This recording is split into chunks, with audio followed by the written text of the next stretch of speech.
नमस्कार दोस्तों, स्वागत है आप सबका आरएसएस एजुटेक मार्केट एनालिसिस की इस वीडियो में। तो दोस्तों, आज के इस वीडियो में कल निफ्टी, बैंक निफ्टी या अदर जितने भी इंडेक्स हैं उनका क्या व्यू हो सकता है उसके बारे में डिस्कस कर लेंगे, और साथ में ये भी डिस्कस कर लेंगे कर लेंगे कि जो आज अभी 2-3 दिन से मार्केट में ये बुलिशनेस देखने को मिल रहा है उसके पीछे का क्या है वजह है। तो देखिए, पीछे का कोई खास वजह नहीं है। मार्केट जो है ना, ऑलरेडी ओवरसोल्ड जोन में था। ठीक, तो थोड़ा बहुत तो रिट्रेसमेंट बनता है, तो उसके वजह से मार्केट में ये एक रिट्रेसमेंट देखने को आप सबको रिट्रेसमेंट देखने को मिल रहा है। दूसरी चीज, डॉलर इंडेक्स ना कंटिन्यू 2-3 दिनों से डिक्लाइन कर रहा है। आप लोग यहाँ पे देख पा रहे होंगे कि ये देखो आप, ये डॉलर इंडेक्स जो है कंटिन्यू 2-3 दिनों से डिक्लाइन कर रहा है। और जब भी डॉलर इंडेक्स, मतलब अगर मान के चलिए कि डॉलर इंडेक्स बढ़ता है, तो उस केस में जो मार्केट है उसके अपोजिट रिएक्ट करता है। अब मैं आपको यहाँ पे दिखा भी देता हूँ। जैसे मैं यहाँ पे निफ्टी का चार्ट लगा देता हूँ। ठीक, तो यहाँ पे आप लोग देख पा रहे होंगे कि ये आपका डॉलर इंडेक्स है। ठीक है, और ये आपका निफ्टी है। जब डॉलर इंडेक्स डॉलर इंडेक्स यहाँ पे गिर रहा है ना, तो निफ्टी यहाँ से ऊपर जाने की कोशिश करता है। यहाँ पे भी देखो आप, डॉलर यहाँ पे डॉलर इंडेक्स गिर, देखिए यहाँ से गिरना स्टार्ट किया है यहाँ से। ठीक, तो वैसे ही निफ्टी भी डॉलर इंडेक्स मतलब थोड़ा सा रिट्रेसमेंट यहाँ से स्टार्ट किया है, तो निफ्टी भी यहाँ से अपने आप को थोड़ा सा ऊपर उठाने की कोशिश करता है। तो ये ना दोनों एक दूसरे के अपोजिट ही बिहेवियर अपना दिखाते हैं। तो एक तो ये रीजन है कि आपका डॉलर जो है, डॉलर इंडेक्स मतलब थोड़ा, मतलब इसका मतलब ये हुआ कि डॉलर थोड़ा सा कमजोर हुआ है। और डॉलर अगर कमजोर हुआ है तो निफ्टी थोड़ा सा वीक, मतलब स्ट्रांग दिखती है। निफ्टी या जितने भी अदर इंडेक्स हैं वो स्ट्रांग दिखती है। ठीक, इनिशियल जॉबलेस क्लेम डाटा आने वाला है यूएस का। तो एक्सपेक्टेशन तो पिछले पिछले टाइम जो था 242 के था, और अभी का जो डाटा है 234 के है। तो अगर मान के चलिए कि इसके आसपास आता है या इससे कम आता है, तो इसको मार्केट जो है ना पॉजिटिव लेगा। और अगर मार्केट इसको पॉजिटिव लेता है तो फिर अभी स्टॉक में आपको, स्टॉक्स या इंडेक्स जो भी हैं उसमें आपको ग्रोथ देखने को मिलेगी। अदरवाइज अगर डाटा इसके अगेंस्ट आता है, यानी कि अभी जो एक्सपेक्टेशन है 234, वहीं पे 235, 238 इस तरीके से आ जाता है, तो मार्केट इसको निगेटिव लेगा और आपको फिर से एक बेरिश मोमेंटम देखने को मिल सकता है। और देखिए, सीपीआई डाटा की वजह से आप लोग अमेरिकन मार्केट में भी देख पा रहे होंगे कि कल नैस्डैक में करीब करीब 275 पॉइंट का मूवमेंट हुआ था। परसेंटेज में बात करें तो 1.636%, और वहीं डाउ जोन्स में 1.4%, और एसएनपी में 1.212% का मूवमेंट हुआ था। और एशियन मार्केट भी थोड़ा सा पॉजिटिव इसी वजह से दिखा था।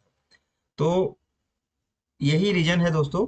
और मंथ का स्टार्टिंग है अपना, अपने इंडियन मार्केट का तो आप लोग को पता ही है कि स्टार्टिंग में बहुत सारे लोग एसआईपी में इन्वेस्ट करते हैं। तो जो पैसा जाता है ना डीआईज के पास, यानी कि जो भी अपने डोमेस्टिक इंस्टीट्यूशंस हैं, तो वो धीरे धीरे पैसा डालना स्टार्ट करते हैं 1 तारीख से। तो इसमें भी थोड़ा सा बुलिशनेस, इसके वजह से भी थोड़ा सा बुलिशनेस मार्केट में दिखता है। इवन जब आप लोग 1 मंथ का चार्ट देखेंगे ना, तो 1 मंथ के मतलब मंथ के स्टार्टिंग में जब भी मार्केट नीचे गिरता है ना, तो उससे पहले थोड़ा बहुत रिट्रेसमेंट देता ही देता है। ये देखिए, मार्केट हर पर मतलब आपका नवंबर की भी मैं बात कर रहा हूँ, तो नवंबर में स्टार्टिंग में मार्केट जो है 24,330 पे ओपन हुआ। उसके बाद 24,551 पे गया, और उसके बाद आपका मार्केट जो है 23,348 पे आया। 23,348 से फिर 24,126 पे जाके बंद हुआ। इसी तरीके से अगर आप दिसंबर में भी देखेंगे तो दिसंबर में भी यही हाल था। इवन आप किसी भी कैंडल को उठा के देख लो मंथली चार्ट का, तो उसमें आपको यही चीज दिखेगा कि स्टार्टिंग में जो मंथ के स्टार्टिंग में अगर मार्केट जो है नीचे गिर रहा है, ठीक है ना, तो मंथ के स्टार्टिंग में ऊपर उठने की कोशिश करता है, फिर धीरे धीरे आपका नीचे आने की कोशिश करता है। तो आप जैसे मान के चलिए कि यहाँ पे भी आप लोग देख पा रहे होंगे कि यही है। ये दिस अप्रैल 2023 की मैं बात कर रहा हूँ। तो अप्रैल 2023 में मार्केट जो है ओपन हुआ। ठीक, और मार्केट 17,445 पे ओपन हुआ। उसके बाद 17,300 पे आया, और 17,300 पे आने के बाद मार्केट जो है आपका 18,000 की तरफ मूव किया। तो स्टार्टिंग में यही होता है। तो अभी यही है कि मार्केट जो है अभी नीचे गिर रहा था, तो थोड़ा बहुत ये रिट्रेसमेंट करेगा। और रिट्रेसमेंट कहाँ तक करेगा, तो वही 30 से 40%। अगर किसी ने कल का वीडियो देखा होगा तो मैंने उसमें काफी अच्छे तरीके से समझा रखा था कि 30 से 40% का रिट्रेसमेंट करता है, फिर अपना बेस बना करके और नीचे आने की कोशिश करेगा। नीचे आने का जो लेवल है 21,270 तक का लेवल इजिली दिख रहा है चार्ट पे। चलिए डायरेक्टली अब लेवल डिस्कस कर लेते हैं कि कल का लेवल क्या होगा। और उससे पहले दोस्तों देखिए, आज ना पूरे मार्केट आज पूरा ही मार्केट पॉजिटिव था, केवल रियलिटी सेक्टर को छोड़ के। तो रियलिटी सेक्टर भी इसे बेरिस इसमें भी उतना बेरिसनेस नहीं था, क्योंकि 0.17% कोई बेरिसनेस नहीं होता है। तो पूरा मार्केट ही पॉजिटिव था। और ये वही 2-3 रीजन है। पहला रीजन आपको मैंने बता ही दिया कि डॉलर इंडेक्स जो है मतलब 3-4 दिनों से डिक्लाइन कर रहा है। तो एक तो पहला रीजन वो है। और दूसरा रीजन है कि market already over sold zone में चल रहा था। अगर मैं यहाँ पे आपको दिखा दूं तो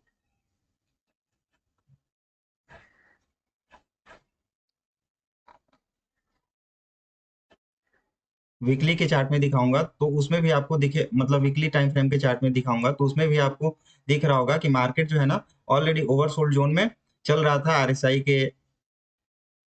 आरएसआई इंडिकेटर में। तो अगर ओवरसोल्ड जोन में चल रहा है तो थोड़ा सा रिट्रेस करने की कोशिश करेगा ही करेगा। तो यही एक रीजन है, और कोई खास रीजन नहीं है। चलिए कल का लेवल डिस्कस कर लेते हैं कि कल का लेवल क्या हो सकता है। तो देखिए सिंपल सा रखना है। अगर मार्केट कल 22,540 के ऊपर ओपन होता है, ठीक, तो सबसे पहले इसको 22,560 का लेवल ब्रेक होने दीजिए। अगर 22,560 के ऊपर सस्टेन करता है तो फिर आपको 22,800 तक, 22,700 तक का लेवल आपको इजिली अचीव होता हुआ दिखेगा। वहीं पे मान के चलिए कि मार्केट अगर 22,500 का लेवल ब्रेक कर देता है तो नीचे की साइड जो पहला लेवल होगा 22,440, और उसके बाद 22,320 का लेवल दिख रहा है। एक बार ऑप्शन डाटा देख लेते हैं। तो ऑप्शन डाटा में अभी आप लोग देख पा रहे होंगे कि 22,550 पे जो पुट राइटर्स हैं आज के दिन करीब करीब 22,500 पे पुट राइटर्स जो हैं आज के दिन करीब करीब 2,57,000 कॉन्ट्रैक्ट जो है आज के दिन ऐड हुए हैं। और वहीं पे 22,550 पे 1,55,000 आज के दिन ऐड हुए हैं, ठीक। और आपका अगर कॉल साइड की देख लें तो कॉल साइड में 22,550 पे call writers in the money में तो दिख रहा है। लेकिन अगर मान के चलिए कि कल मार्केट जो है थोड़ा भी गैप ऑफ ओपनिंग देता है तो ये पैनिक हो करके मतलब निकलने की कोशिश करेंगे, और इनके वजह से मार्केट जो है 22,700 तक 22,700 तक के लेवल को टच करते हुए दिखेगा, ठीक। और कोई रीजन नहीं होगा, क्योंकि देखिए इन द मनी में बस यहीं पे कॉल राइटर जो है 22,550 पे ही दिख रहे हैं। अदरवाइज ऊपर जो है 22,700 पे आज 21,000 का कॉन्ट्रैक्ट इन्होंने अनवाइंडिंग किया है, मतलब इन्होंने स्क्वायर ऑफ किया है। तो ये क्लियरली दिखाता है कि कॉल राइटर्स में थोड़ा सा डर का माहौल बना हुआ है। और ये डर का माहौल ही ना, उनके अंदर जो ये डर बना हुआ है वही 22,700 22,800 के लेवल को टच करता हुआ दिखाएगा।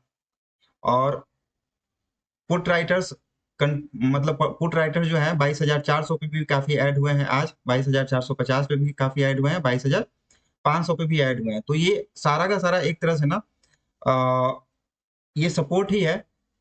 22,550 का मेजर 22,500 का मेजर सपोर्ट दिख रहा है। अगर 22,500 को ब्रेक करता है ना निफ्टी, तो आपको एक अच्छा खासा नीचे बेरिशपन मतलब बेरिशनेस देखने को मिलेगा। अदरवाइज अभी तो मार्केट का व्यू ऊपर की साइड ही दिख रहा है as per option data. Nifty bank में चलते हैं। निफ्टी बैंक, अच्छा एक चीज आप लोग देख पा रहे होंगे, निफ्टी बैंक की मैं बात करूं तो अच्छा इसको 15 मिनट के टाइम फ्रेम पे कर लेते हैं। निफ्टी बैंक ऊपर तो आ रहा है, ठीक है, लेकिन एक तरह से ना ये करीब करीब पूरे मंथ ही मतलब पूरे मंथ नहीं, मार्च मतलब मार्च की स्टार्टिंग से ही अपने आप को कंसोलिडेट करते हुए लेकर के चल रहा है। मतलब जैसे ओपनिंग हुआ, ओपनिंग होने के बाद ना थोड़ा सा स्टार्टिंग में हाँ आधे घंटे का मोमेंटम देता है, और उसके बाद ना पूरे दिन एक कंसोलिडेशन रेंज में ये घूमता है। ये आपका 4 तारीख का डाटा है, और ये आपका 3 तारीख का डाटा है, और ये आपका 5 तारीख का डाटा है, और ये आपका 6 तारीख का डाटा है, मतलब आज का डाटा है। ठीक। तो देखिए, जब इस तरीके का कंसोलिडेशन होता है ना मार्केट में, तो ये मतलब ये दिखाता है कि कोई भी इंडेक्स में अगर इस तरीके का कंसोलिडेशन होता है ना, तो ये एक बड़े मूवमेंट का तैयारी कर रहा है।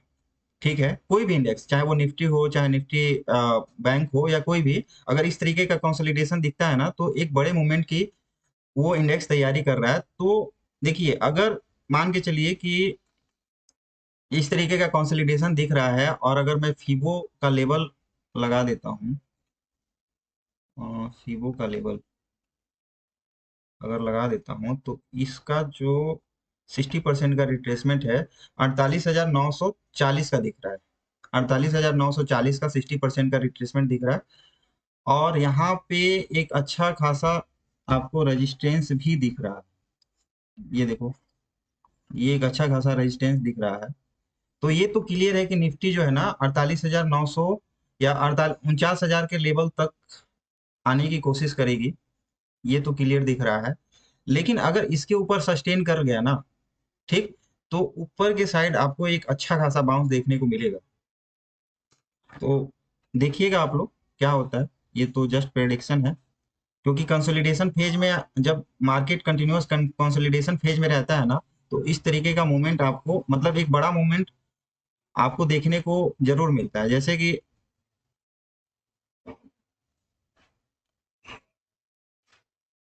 आप लोग यहाँ पे भी देख लो, मार्केट यहाँ पे भी काफी दिनों से कंसोलिडेट कर रहा था।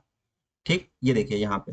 और जब यहाँ से मतलब यहाँ से ब्रेक, मतलब यहाँ से इसने ब्रेक डाउन, मतलब ब्रेक किया ना इसको, तो ब्रेक करने के बाद करीब करीब कितना, 150, सॉरी 1500 पॉइंट का मूवमेंट दिया। तो उसी तरीके से यहाँ पे भी एक कंटिन्यूअस 3-4 दिनों से कंसोलिडेट कर रहा है। ठीक है ना। तो अगर ये मान के चलिए कि 48,940 का लेवल ब्रेक कर देता है, तो हो सकता है कि ऊपर को, मतलब क्या, 50,000, 50,000 500 या 51,000 को भी टच करता हुआ दिखे। और अगर वहीं पे नीचे की साइड ब्रेक कर देता है, तो आपको 46,500 तक का भी लेवल देखने को मिल सकता है। लेवल डिस्कस कर लेते हैं कल का, छोड़िए ये तो बात की बात है, क्या होगा। अगर कल भी इसी तरीके से कंसोलिडेट करता रहा, तो फिर ये धीरे धीरे टुक टुक करते हुए 48,940 के आसपास जाने की कोशिश करेगा। ठीक। और वहीं पे मान के चलिए कि अगर ये 48,500 का लेवल ब्रेक कर देता है, तो फिर आपको 48,300 के आसपास जाता हुआ दिखेगा। 48,300 को अगर ब्रेक कर देता है, तो फिर आप बैंक निफ्टी का एक नया रास्ता नीचे की तरफ खुल जाएगा। चलिए एक बार ऑप्शन डाटा पे नजर घुमा लेते हैं। Option data, call writers, call writers,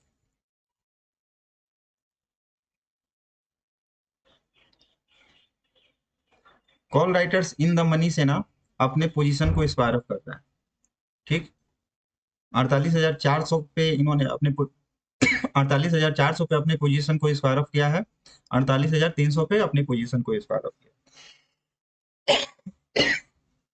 उसके बाद कॉन्ट्रैक्ट जो है, नए कॉन्ट्रैक्ट आज जो दिख रहे हैं 48,700 पे दिख रहे हैं कॉल राइटर्स का, और 49,000 पे कॉन्ट्रैक्ट दिख रहा है। ठीक है। तो सिंपल सा है, रेजिस्टेंस तो अभी 49,000 का दिख रहा है। जैसा कि मैंने चार्ट पे भी बताया कि 48,940 का लेवल ये टच कर सकता है। तो सबसे ज्यादा कॉन्ट्रैक्ट ना यहाँ पे 48,000, सबसे ज्यादा कॉन्ट्रैक्ट जो है ना 49,000 पे ही दिख रहा है। तो जो रेजिस्टेंस दिख रहा है ना, वो 49,000 का ही दिख रहा है। अगर मान के चलिए कि 49,000 को ब्रेक कर देता है, तो फिर आपको ऊपर की साइड एक अच्छा खासा मोमेंटम, कम से कम 1,000-1,500 पॉइंट का दिखेगा। इसमें क्या है, मैं ऐसा क्यों बोल रहा हूँ, इसके पीछे दो तीन रीजन है। 9 तारीख को आपका आरबीआई का मॉनेटरी पॉलिसी पॉलिसी का रिव्यू होने वाला है। ठीक। तो और उसके बाद 19 मार्च को, 9 या 10 को है, आई थिंक 9, 9 या 10 को है, क्लियर डेट नहीं है, 9-10 को है, आरबीआई का मॉनेटरी पॉलिसी का रिव्यू होने वाला है। और 19 मार्च को ये क्लियर है कि फेड का मॉनेटरी पॉलिसी का रिव्यू होने वाला है। अगर मान के चलिए कि पॉजिटिव डाटा आता है, ठीक, रेट कट के बारे में थोड़ी बहुत संभावना होती है, तो उसको मार्केट जो है ना पॉजिटिव लेगा। और अगर उसको मार्केट पॉजिटिव लेगा ना, तो 1000-1500 पॉइंट का मूवमेंट कोई बहुत बड़ा मूवमेंट नहीं होता है बैंक निफ्टी में, ठीक। तो ये सब ध्यान रखिएगा आप लोग। और ज्यादा दिन नहीं है, 10 मार्च 11 मार्च, ज्यादा दिन है नहीं, आज 6 तारीख है, 5-6 दिन है। और 5-6 दिन में इतना मूवमेंट इजिली हो सकता है, ठीक। मिड कैप निफ्टी पे चलते हैं। मिड कैप निफ्टी, जैसा कि मैंने पिछले मतलब कल के भी वीडियो में बोला था कि जब ये मूवमेंट करता है ना, तो ये कंटिन्यूअस मूवमेंट करता ही दिखता है। अब देखिए मतलब कल का लेवल जो मैंने दिया था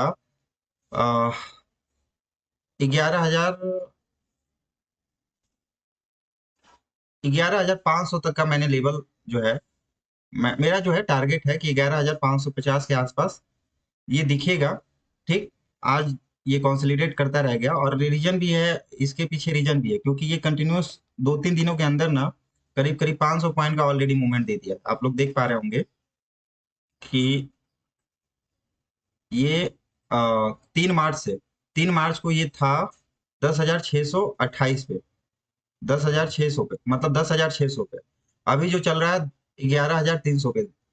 अब 10-11 हजार का इंडेक्स है ये, और मतलब 3-4 दिन में ही 700 पॉइंट का मूवमेंट दे दिया, तो थोड़ी बहुत तो कंसोलिडेशन बनती है यहाँ पे, थोड़ा बहुत अपने आप को यहाँ पे होल्ड करने की कोशिश करेगा। और जो मेरा टारगेट है 11,500 का, वो आपको इजिली अचीव होता हुआ दिखेगा, ठीक। देखते हैं पूरा होता है कि नहीं। लेवल पे, लेवल को डिस्कस कर लेते हैं। मान के चलिए कि कल मार्केट इसी के आसपास खुलता है, और उसके बाद 20 ईएमए को ब्रेक कर देता है, 20 ईएमए यानी कि 11,200 के ऊपर सस्टेन करने की कोशिश करता है, तो फिर ऊपर का व्यू बनेगा। पहला जो लेवल होगा 11,300 का होगा, मतलब सॉरी, पहला जो लेवल होगा 11,250 का होगा, और उसके बाद 11,300 का होगा। अगर उसको भी ब्रेक कर देता है, तो धीरे धीरे ये 11,400 तक जाता हुआ दिखेगा। वहीं पे ये अगर 11,175 के नीचे सस्टेन कर जाता है, ठीक, और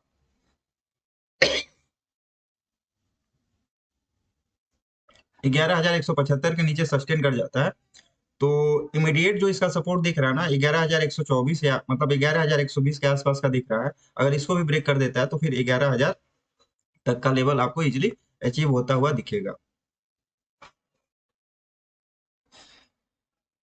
चलिए फिर निफ्टी डिस्कस कर लेते हैं, फिर निफ्टी के बारे में।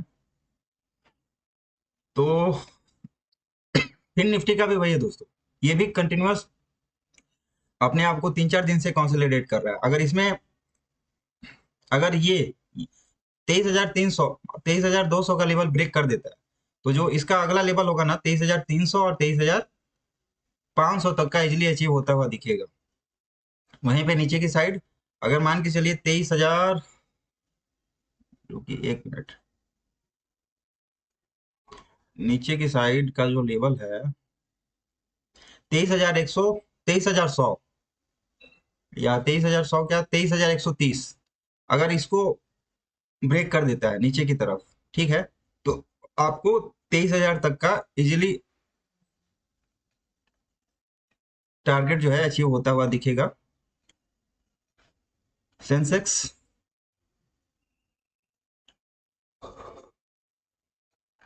सेंसेक्स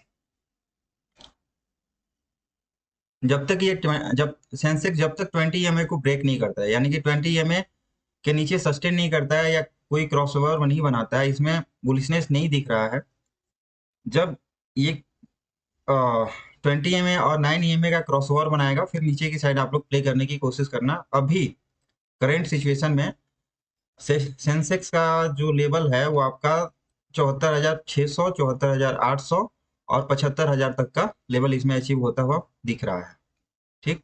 वहीं पे मान के चलिए कि ये 20 ईएमए को अगर ब्रेक कर देता है, तो आपको वापस ये 73,900 तक का लेवल इसका 73,900 तक का लेवल अचीव होता हुआ दिख रहा है नीचे की साइड। और अगर 73,900 के नीचे सस्टेन करता है तो फिर आपको 73,650 का लेवल भी अचीव होता हुआ दिखेगा। तो चलिए दोस्तों, आज के लिए इतना ही। धन्यवाद। कल मिलेंगे फिर मंडे के प्रेडिक्शन के ऊपर। ठीक है। Good night.